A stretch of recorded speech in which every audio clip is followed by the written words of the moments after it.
নমস্কার বন্ধুরা, আমি ঝুম্পা। আমার চ্যানেল জিভে জল রেসিপিতে আপনাদের স্বাগত। আজকে শেয়ার করছি চিংড়ি মাছের মালাইকারি। এখানে নিয়েছি 200 গ্রাম চিংড়ি মাছ। প্রথমে সামান্য লবণ আর সামান্য হলুদ গুঁড়ো দিয়ে ম্যারিনেট করে নিচ্ছি।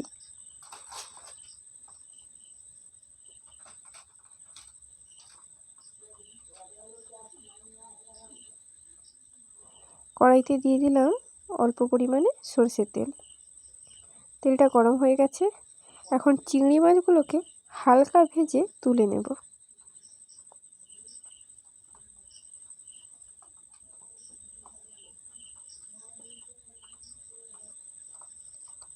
হালকা ভাজা হয়ে গেছে, এখন তুলে নিচ্ছি।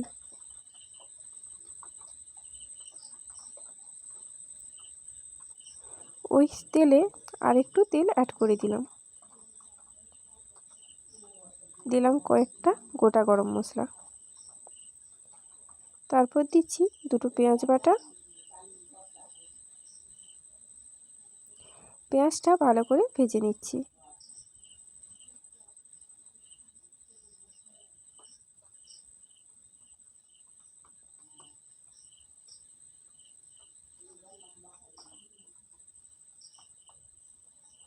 পেঁয়াজটা ভাজা হয়ে গেছে, আবার একটু নাড়াচাড়া করে নিলাম।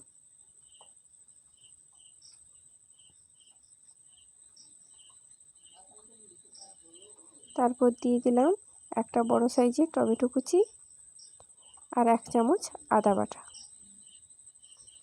আবারও সমস্ত মশলাগুলোকে ভালো করে কষিয়ে নিচ্ছি।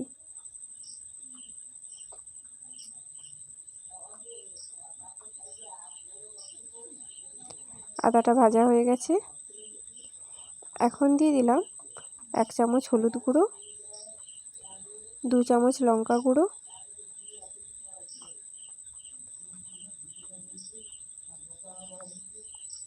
2 চামচ জিরে গুঁড়ো আর দিলাম 1 চামচ চিনি। আবারও একটু নাড়াচাড়া করে নিচ্ছি।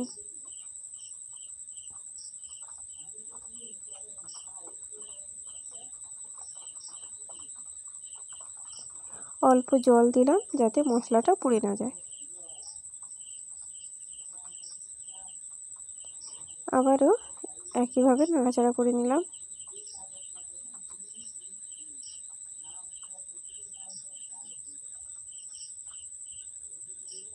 মশলাটা রেডি হয়ে আসছে, এখন দিয়ে দেবো ভেজে রাখা চিংড়ি মাছগুলো।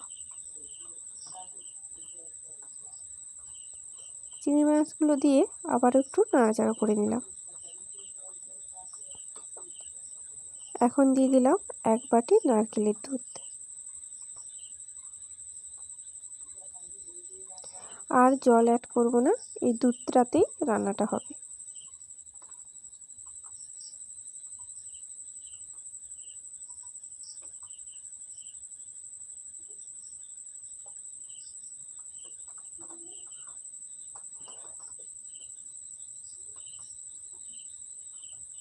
দিয়ে দিলাম পরিমাণ মতো লবণ। গ্রেভিটা গাঢ় হয়ে এসেছে, এখন দিয়ে দিলাম 1 চামচ গরম মশলা। একটু নাড়াচাড়া করে নামিয়ে নিলেই তৈরি চিংড়ি মাছের মালাইকারি। রেসিপি কেমন লাগলো অবশ্যই কমেন্ট করে জানাবেন। ভালো লাগলে লাইক করতে ভুলবেন না।